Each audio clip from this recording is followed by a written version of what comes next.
Deuxième critique principale cette semaine, c'est Jai. C'est comme ça qu'on prononce son nom. C'est son premier album. Il s'appelle Heaven. Vous l'avez peut-être remarqué à Musique Plus. Ça a été le boss clip au cours de la semaine dernière. Une excellente chanson. Donc, c'est un jeune Britannique. Il a à peine 23 ans. Son vrai nom, c'est Jason Rowe. Et il pogne jusqu'à maintenant. Geneviève Borne m'a dit « Ouais, belle lèvre. » Marlène, elle m'a dit « Tu ferais pas mal. » En fait, c'est pas ça qu'elle m'a dit, mais ça se dit pas vraiment en pleine TV.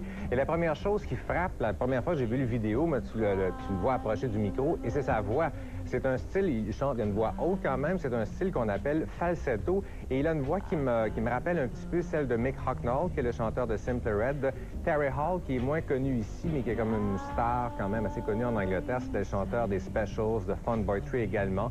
Ça rappelle un peu George Michael à l'occasion. Et la deuxième chose qui frappe lorsqu'on écoute l'album de Jai au complet, c'est la très grande qualité d'écriture. C'est son premier album, on dirait qu'il a une vingtaine d'années d'expérience à peu près. Et musicalement, c'est de l'inspiration américaine parce que ce sont les Noirs américains qui ont inventé toutes les musiques qu'on connaît bien sûr. C'est R&B, soul, mais la transformation, elle, est vraiment britannique à 100%. C'est un son actuel avec des arrangements qui se rapprochent un petit peu du trip-hop. Imaginez-vous un mélange de Marvin Gaye, Massive Attack et Simply Red. Il y a des tas d'influences, de toute façon. C'est du lounge, un peu de jazz, du techno, du pop, même reggae dans l'excellente, la seule version qui est un vieux classique qui s'appelle Cry Me a River.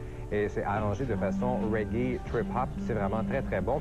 Et au niveau réalisation, ça atteint le niveau de qualité que nous apporte George Michael d'habitude. Et c'est vraiment un son adulte. Dans ce genre-là, c'est très bien, mais pas adulte quétaine quand même.